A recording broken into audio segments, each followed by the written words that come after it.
Good morning everyone. Today we'll do the question number 5 or exercise 10.5. Okay. So इससे पहले मैंने एक theorem करवाई थी आपको, ठीक है. तो 10.8 जो थ्योरम थी और एक और करवाई थी angles in the same segment. Okay. तो वो कुछ इसमें यूज़ करेंगे. अब यहाँ पे देखिए सबसे पहले हमें ये पूछा गया है A, B, C and D are 4 points. ये 4 पॉइंट्स हैं A, B, C, D on a circle AC and BC intersected point E. कहते हैं ये जो लाइन ये है AC और BD कहाँ पे इंटरसेक्ट हो रहे हैं, कोई E पॉइंट पे, such that angle BEC is equals to 130 degree and angle ECD is equals to 20 degree, that is ECD is equals to 20 degree. Find BAC, angle BAC. आपको कौन सा निकालना है, एंगल BA और दिस इज C. ओके, ये वाला angle निकालना है आपको, BAC. तो चलिए शुरू करते हैं कैसे निकालना है. अब आपको एक बताया है कि जब एक ट्राइंगल होता है, ठीक है, तो अगर मैं लाइन को यहाँ पे बाहर की साइड को प्रोड्यूस की जाती है तो यहाँ जो एंगल होता है वो एक्सटीरियर एंगल होता है. तो एक्सटीरियर एंगल किसके इक्वल होता है, जो उनके अपोजिट एंगल्स हैं उनके सम के इक्वल होता है. ओके. तो अगर मैं ये बोलूँ यहाँ पे ये जो एंगल है आपका angle that is angle BEC, ठीक है. अगर मैं ये ट्राइंगल कंसीडर करूँ एक बार, ओके, तो एंगल BEC, तो ये आपका एक्सटीरियर एंगल होगा. तो एक्सटीरियर एंगल किसके इक्वल होगा, तो एक्सटीरियर एंगल जो उसके ऑपोजिट एंगल्स है उनके सम के इक्वल होगा. ठीक है. तो मैं लिख देती हूँ एंगल BEC, ठीक है, is equal to this angle plus this angle. तो ये कितना हुआ, angle EDC plus angle DCE, है ना. तो यहाँ इसको ये भी बोल सकते हैं ECD, ठीक है, ECD. ऑब्वियसली यही करा ना मैंने क्यों करा. जब मैं पूरा क्वेश्चन सॉल्व करूंगी तो आपको बिल्कुल समझ आ जाएगा कि हमने ऐसा क्यों करा था. ठीक है. चलिए, तो मैंने यहाँ पे कौन सी प्रॉपर्टी लगाई है, exterior angle property. Exterior angle property, मैंने यहाँ पे एक्सटीरियर एंगल प्रॉपर्टी लगा दी. चलिए, ये तो आपका हो गया. फिर मैं लिखती हूँ यहाँ पे एंगल BEC, तो मेरे पास 130 डिग्री है, तो यहाँ पे 130 डिग्री लिख लेते हैं. और angle EDC that is ADC, ये हमें नहीं पता, तो मैं लिख देती हूँ EDC प्लस ये हमें पता है कि ये 20 डिग्री है, ये गिवन भी है. ओके. तो हम ये 130 है, इसको ट्रांसपोज करिए 20 को, तो यहाँ पे कितना हुआ एंगल EDC, तो ये कितना हुआ आपका 110. ठीक है. तो इसका मतलब एंगल D पे कितना आ गया हमारा, एंगल D कितना हुआ हमारा, ये कितना हुआ, this is equals to 110 degree. ठीक है. तो मतलब मैं इसको ये भी तो लिख सकती हूँ कि angle BDC is equals to 110 degree. ठीक है. EDC या BDC, एंगल तो D की बात कर रही है, तो ये कितना हो गया आपका 110 डिग्री. चलिए, फिर आपको एक थ्योरम करवाई थी मैंने. चलिए, तो एंगल BDC कितना आया हमारा, दिस इज 110 डिग्री आ गया. ओके. तो मैंने आपको ये करवाया था ना कि एक अगर सर्कल है और एक सेगमेंट पे दो ट्राइंगल्स बन रहे हैं तो उनका ये जो एंगल होगा ये क्या होगा, ये दोनों एंगल्स कौन से होंगे, इक्वल होंगे. Angle in the same segment of circle are equal. तो इट मीन्स दैट अगर ये 110 है तो ये भी कितना होगा हमारा 110 डिग्री होगा. तो आप लिख दो angle BAC is equals to 110 degree. तो रीजन क्या लिखेंगे यहाँ पे, एंगल्स इन द सेम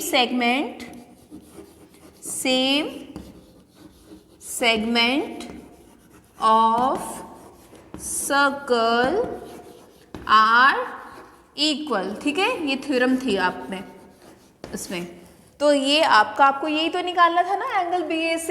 तो ये भी कितना हुआ आपका 110 डिग्री. जब भी क्वेश्चंस करोगे तो ये जो एक दो थ्योरम्स मैंने आपको बताई थी वो एक बार अपने माइंड में रखना है आपको. ओके. तो एक बार नेक्स्ट क्वेश्चन देखते हैं. Now see the question number 6. Okay. So ABCD cyclic quadrilateral. Cyclic quadrilateral कौन से थे कि अगर सर्कल के अंदर होना चाहिए, ठीक है, और जो ऑपोजिट एंगल्स है उनका सम कितना होना चाहिए 180 डिग्री होना चाहिए. ये आपको मैंने बताया था. Diagonal intersect at A point E, जिनके डायगोनल्स इंटरसेक्ट कर रहे हैं पॉइंट E पे और बोला गया है if angle D B C is equal to 70 degree, that is D B C, इतना इतना एंगल दिया 70 डिग्री, और angle B A C 30 degree, यहाँ पर B A C 30, find angle B C D. ये इसका डायग्राम नहीं दिया है, इन्होंने जो इन्फॉर्मेशन दी है उसके हिसाब से हमने डायग्राम बनाया है ये, ठीक है। Find angle B C D, तो आपको कौन सा निकालना है, बी सी, मतलब ये एंगल निकालना है एक तो, और आपको निकालना further if A B is equal to B C find angle E C D. तो उसके बाद आपको निकालना है ये ई एंड सी और डी, मतलब इतना इतना एंगल भी निकालना है। ओके, चलिए शुरू करते हैं फिर से। अभी हम सोच रहे हैं कि इसमें क्या हो सकता है ना, एग्जैक्टली तो माइंड में नहीं आता है, बट हाँ थ्योरम्स तो माइंड में आते हैं कि हाँ सेम सेगमेंट हो सकता है, सेम सेगमेंट से एंगल्स आ सकते हैं, क्योंकि मुझे तो ये पूरा एंगल निकालना है। तो मैं सोचती हूँ कि अगर मुझे एक और एंगल कहीं ना कहीं होता तो मैं एंगल सम प्रॉपर्टी से ये एंगल ईजिली पूरा निकाल सकती थी, ठीक है। तो वही सोचते हैं कि कहीं ना कहीं क्या एंगल सम प्रॉपर्टी लग सकती है मेरी। तो फिर मैंने सोचा कि अगर इस हिसाब से देखूं कि angles in the same segment of a circle are equal, तो मैं सोचा कि यहाँ पे ये इतना 70 है, ठीक है, तो ये एंगल और ये इतना इतना एंगल हमारा इक्वल होना चाहिए, ठीक है। तो ये वो तो फिर इस पूरे एंगल की बात हो गई। तो देन आई थॉट दैट कि क्यों ना मैं एक बार ऐसा कर दूं कि अगर ये सेगमेंट है, ठीक है, मुझे तो एक एंगल चाहिए, मैं चाहती हूँ मेरे पास ये एंगल आ जाए, इतना इतना एंगल आ जाए।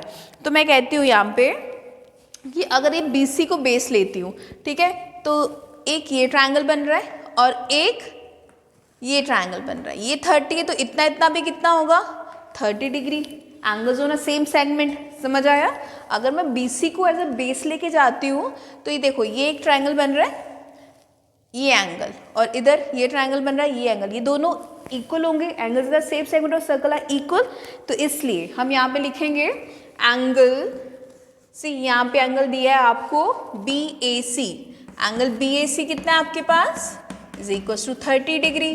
तो एंगल बी डी सी भी कितना होगा 30 degree, angle B D C is equal to 30 degree. क्या रीजन दोगे, angles in the same segment of circle, same segment of circle are equal, ठीक है, angles the same segment of circle are equal, बता दिया हमने यहाँ पे। चलिए हमारे पास ये एंगल तो इतना इतना तो एंगल आ गया, ठीक है। तो इसका मतलब हमने find angle B C D निकालना था आपको। चलिए, तो डी बी सी 30 था और ई सी डी भी निकालना, बी सी डी निकालना। चलिए, मैंने क्या बोला था, मैंने तो ये फाइंड करने के लिए नहीं बोला था, मैंने क्यों फाइंड करा कि मैंने चाहा कि ये ट्रायंगल लेके एंगल सम प्रॉपर्टी से मेरा ये एंगल आ सकता है। तो बिल्कुल आ सकता है, अगर किसी भी ट्रायंगल के दो एंगल्स पता हो तो तीसरा एंगल सम प्रॉपर्टी से लगा सकते हो। तो मैं लेती हूँ ट्रायंगल, ये वाला ट्रायंगल ले रही हूँ बी सी डी।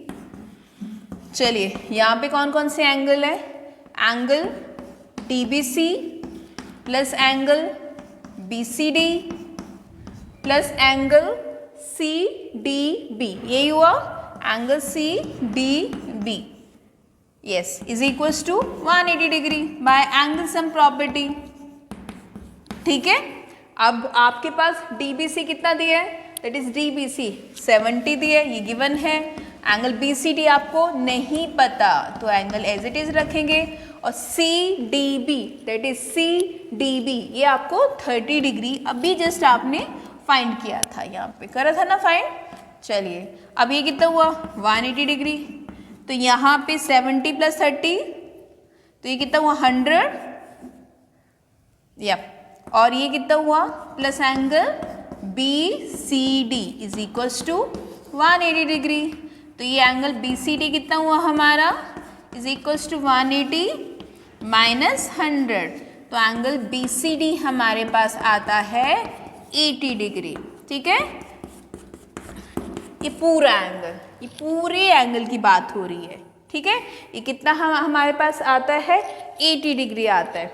तो आपने ये निकाल दिया कि एंगल बी सी डी हमारे पास कितना आएगा 80 डिग्री आ जाएगा। बट अगर ये बात करते हैं कि हमें ECD भी निकालना है, मतलब ये तो पूरे एंगल की वैल्यू आई है ना हमारे पास, तो बट मुझे इतना इतना भी एंगल निकालना है, ये छोटा वाला, ठीक है। अब वो करने के लिए हम सोचेंगे कि हम क्या करें।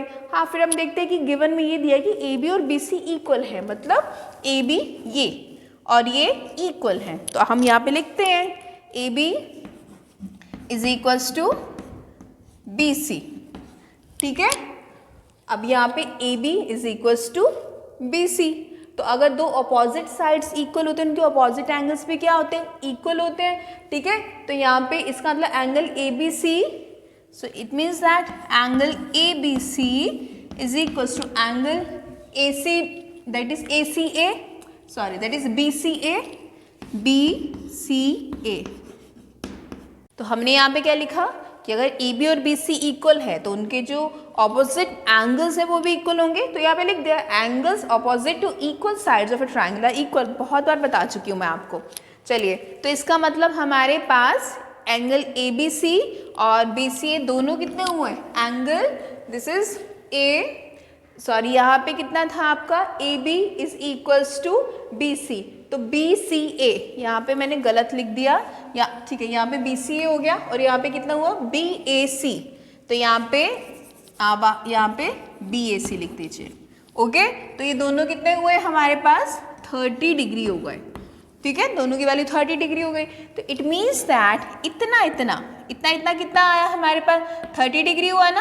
अच्छा, ये पूरा कितना दिया 80 और इतना इतना तो मेरे पास 30 डिग्री आया, तो मुझे ये इतना एंगल निकालना है, सिर्फ इतनी बार, पूरा कितना है 80 है और इतना मुझे पता चल गया है कि ये कितना है 30 डिग्री है, तो मुझे एंगल कौन सा निकालना है, दैट इज एंगल ECD निकालना है, ठीक है। तो मेरे को अगर एंगल ECD निकालना है तो मैं क्या करूँगी, एंगल BCD में से एंगल पूरे में से, ये पूरा एंगल पता था ना मुझे, मैं माइनस कर दूंगी एंगल BCE, ठीक है, angle BC that is angle BCD में से, दैट इज एंगल BCD में से एंगल BCA, आप BCA लिख सकते हैं यहाँ पे, ठीक है। तो ये माइनस कर देंगे तो ये कितना हुआ 80 माइनस 30, तो ये कितना हो जाएगा आपका 50 डिग्री, ओके। तो ये थोड़ी सी छोटी छोटी चीज़ें हैं जो हमें एक बार ध्यान में रखनी है क्वेश्चंस करते हुए। The questions are not difficult, so you have to try all the questions. If you have any queries, you just send me message. Thank you.